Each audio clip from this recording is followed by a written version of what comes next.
There were some different stories about it. Of course, as you know, Pascal, is they cut off a lot from the show, and so there's so much missing context.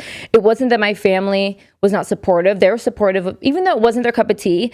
They were supportive every step of the way. And then when it became time for hometowns, they were reading stuff online, and there are certain blog posts that say things that are not necessarily true in the show. And my parents and everyone was like, is this really about love, or is this about drama? Is this like going to ruin her life? Like, we don't want to support that. And so they were starting to fight. And when one of the producers called me and said that, I was like, you know what?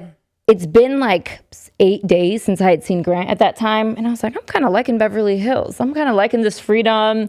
I don't know if I miss him that much. I should miss him, right? I was talking to my producer. I was like, I should miss him a lot. I should be so excited to introduce him to my family. And I kind of wasn't. Kind of had faded. You don't have a way to talk. You can't text. You can't catch up. And so when I heard that they were fighting, I was like, perfect. Let's just do a friends thing. Because at this point, I'd had to convince my family that this is the guy for me, but I wasn't convinced of that myself. Right. So it really was. When did you find out? When did you find out that it wasn't for you? When you had that that homecoming, when you had that 8 days alone to think and to put your thought together, realized that it wasn't for you, and you were kind of like.